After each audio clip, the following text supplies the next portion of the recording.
안녕하세요 드신입니다. 매회 감동의 쓰나미를 안겨주시는 작가님. 이번 회차는 대사 하나하나 가슴에 콕콕 박혀 여운이 가시질 않네요.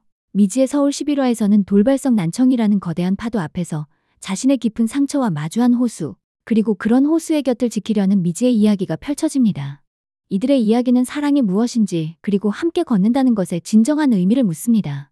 미지와 거리를 두며 병원 치료에 집중했지만 의사는 고용량의 스테로이드 주사를 맞았음에도 검사 결과가 썩 좋지 않다고, 정상으로 돌아올 가능성은 희박하다고 말합니다. 베스트는 현상 유지, 최악의 경우 완전히 청력이 소실될 수도 있는데 현재로선 지켜볼 수밖에 없다고.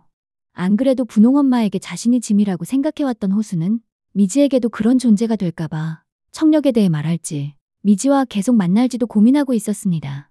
미지와의 데이트 도중 스파게티집에서 자신이 주문한 음식이 재료 소진이 됐다는 점원의 말을 듣지 못해 다른 메뉴가 나오자 호수가 당황합니다. 조개를 싫어하는 호수를 위해 기꺼이 바꿔주는 미지를 보며 호수의 얼굴이 어두워집니다. 평범한 일상조차 제대로 할 수 없는 자신에 대한 분노와 좌절감.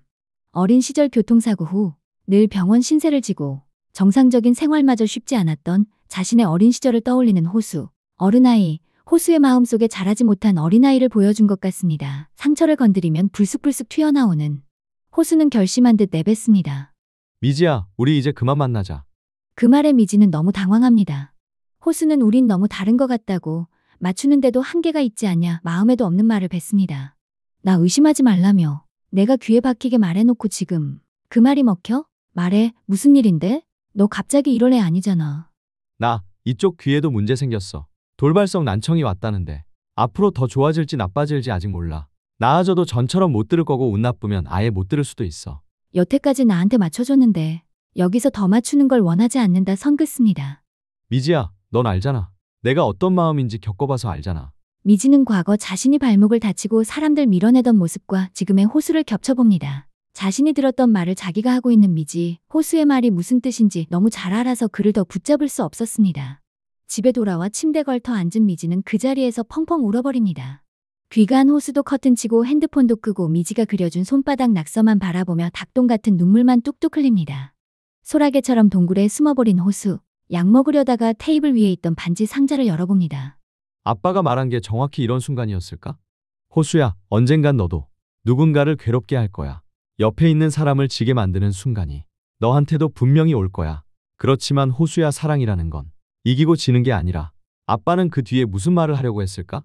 저주 같던 그 예언은 이루어졌는데 끝맺지 못한 그 말은 난 끝내 알 수 없을 거다. 그 문장의 끝도 사랑이라는 것도. 미지의 찡찡 경구는 시련의 아픔을 겪는 미지를 위해 한강에서 치맥을 하며 두 손 위로 함께 내려가자고 합니다. 행여 미지가 다시 땅을 파고 동굴에 숨어버릴까 진심으로 걱정을 하는데 미지는 경구에게 말합니다. 난 방 안에서 나 혼자만 힘든 줄 알았는데 밖에서 지켜보는 사람이 힘든 건 생각도 못 해봤다며 그 마음들 하나하나가 모여서 겨우 나온 건데 내가 거길 어떻게 다시 들어가? 아무리 초라하고 힘들어도 여기서 뭐든 할 거야. 뭐든 해서 옆에 있어 줄 수 있는 사람이 되고 싶어. 나도. 한편 호수의 전화기가 꺼진 탓에 병원에서 호수의 엄마 분홍에게 전화를 하는 바람에 분홍은 호수의 상태에 대해서 알게 됩니다. 전화 연락이 안 되자 경찰과 함께 호수 집 문을 따고 들이닥치는 분홍. 갑작스레 들이닥친 분홍의 시선을 피하는 호수에게 분홍은 병원에 가자고 하지만 호수는 거부합니다. 기다리는 것밖에 할 수 있는 일이 없다고. 그러자 분홍은 왜 이 지경까지 놔뒀냐고, 자신에게만큼은 알려야 하지 않느냐고 하자 호수는 마침내 비수 같은 한마디를 던집니다. 우리가 뭔데요? 더 이상 짐덩이 같은 자신을 신경 쓰지 말고 본인 인생을 살라는 호수의 말에 연분홍이 처음으로 감정을 터뜨립니다. 난생 처음 서로에게 격한 감정을 토해내는 이호수, 연분홍. 온몸이 만신창이가 돼서 중환자실에 있던 호수가 의식을 되찾으며 내뱉은 첫마디가 분홍을 찾는 엄마라는 말이었던 것. 남편을 잃고 모든 것이 원망스러워 사는 것조차 버거웠던 분홍은 호수의 그 말 한마디가 자신을 잡아줘서 힘들고 고단했던 세월을 기억고 살아냈던 거였어요. 그러면서 연분홍의 눈물겨운 대사가 이어집니다. 잡아준 거야. 내가 나 안 떠내려가게. 내가 잡아줘서 그래서 내가 산 거야. 서로 붙잡으라고 아빠가 너랑 나랑 연결해준 거야. 호수야, 아빠와의 사랑은 추억이지만 너를 사랑하는 건 엄마 사는 이유야. 나를 살게 하는 내가 가족이 아니면 뭐니? 우리 뭐냐고? 너 내 아들이고 나는 네 엄마잖아. 내가 이 손 놔버리면 나는 어떻게 사니? 호수야, 그러니까 놓지 마. 잡을 수 있는 건 다 잡아, 응? 평소 연분홍은 호수가 부담을 느낄까 더 챙겨주고 싶어도 늘 한 걸음 물러서 아들을 지켜봤습니다. 언제나 이호수에게 미소와 다정함만을 주던 엄마였죠. 하지만 잘못한 아들을 따끔하게 혼내는 연분홍의 모습과 엄마의 진심을 깨닫고 엄마의 가슴에 기대어 아이처럼 우는 호수의 모습은 진정 사랑하는 모자간의 깊은 모습을 보여주었습니다. 호수를 살린 건 분홍 엄마였지만 분홍 엄마에게 삶의 의미를 준 것은 호수였습니다. 상월의 우편물을 읽어주던 미지는 법원 결정문을 보던 중 이호수 이름 석자 발견하고 눈물이 차오릅니다. 미지는 호수 아픈 것도 다 알고 있다고 최대한 덤덤하게 말합니다. 저요, 아직도 혼자 있을 때는 방문도 못 닫아놔요. 예전처럼 못 나오게 될까봐 무서워서.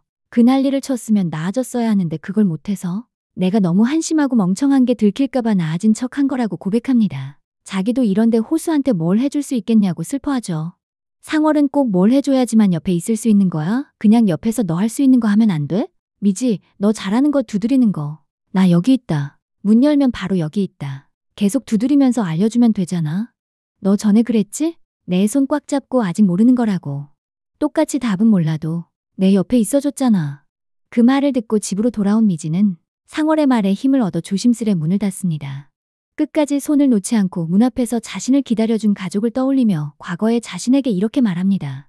나 진짜 나갈게. 밖에서 다들 기다려. 문만 열면 바로 앞에 있으니까. 넌 언제든 문만 열면 돼. 그렇게 한층 더 단단해진 미지는 스스로 방문을 열고 나서는데 성공합니다. 호수랑 같이 병원 진료 본 분홍은 왜 혼자 그랬냐고 안 들리는 게 그렇게 겁이 났냐 묻습니다. 혼자면 그냥 나 무서운 걸로 끝나는데 옆에 누가 있으면 그 사람과 괴롭게 할 것 같아서. 그 대답에 분홍은 입술 삐죽거리며 내 아빠랑 똑같다고 투덜거립니다. 결혼하기 전에 아빠가 한번 헤어지자 그랬었거든. 자꾸 자기가 나를 괴롭게 만든다나? 자기 옆에 계속 있으면 내가 지게 될 거라고. 호수 너랑 똑같은 얼굴 하면서 그렇게 말하길래 속으로 천불이 나서 내가 막 그랬거든. 어떻게 사람이 이기기만 하냐고. 당신도 언젠가는 나 때문에 지는 날 올 거라고. 사랑이라는 건 이기고 지는 게 아니라 지더라도 끝까지 한 편 먹는 거라고. 100번이라도 1000번이라도 옆에서 함께 지는 게 사랑이라고.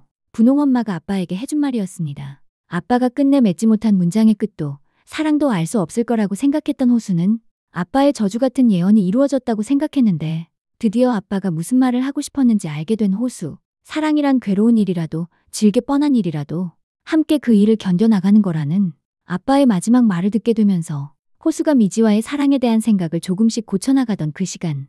미지 역시 자신의 문을 스스로 열면서 호수를 위해 자신이 할 수 있는 일을 깨닫게 됩니다. 문만 열면 돼, 문만. 이렇게 되뇌이며 미지가 호수에게 달려가기 위해 현관문 밖으로 나서려는 순간 바로 호수와 맞닥뜨립니다.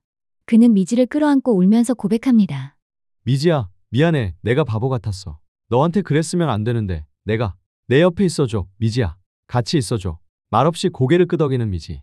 그리고 호수의 독백이 이어진다. 내일을 약속한다는 건 기대가 아닌 다짐. 걸어온 길은 후회로 가득하고 걸어갈 길은 두려움뿐이지만 한 치 앞도 알 수 없는 이 길을 함께 걷겠다는 결심. 마주할 결말이 초라한 뿐이어도 끝까지 앞으로. 인생에는 좋을 때도 힘든 순간도 찾아옵니다. 진정한 사랑은 빛나는 순간의 환호보다 어둠 속에서 손을 잡고 함께 걸어가는 용기에 있습니다.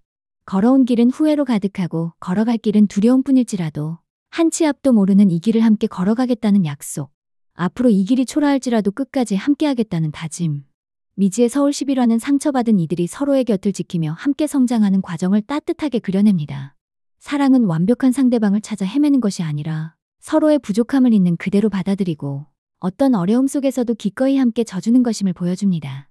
호수와 미지의 이야기는 우리에게 진정한 관계의 의미를 되새기게 하며 혼자가 아닌 함께라면 어떤 시련도 이겨낼 수 있다는 희망을 선사합니다. 이처럼 미지의 서울 11화는 단순히 사랑 이야기를 넘어 우리 모두의 내면에 존재하는 상처받은 어린아이를 위로하고 삶의 어떤 고난 속에서도 서로의 곁을 지키며 함께 나아가는 용기와 희망을 이야기합니다. 호수와 미지처럼 우리 또한 때로는 상처에 갇히고 두려움에 주저앉을 수 있습니다. 하지만 진정한 사랑과 유대는 그런 순간에도 우리를 다시 일으켜 세우고 미지의 길을 함께 걸어갈 힘을 선사합니다.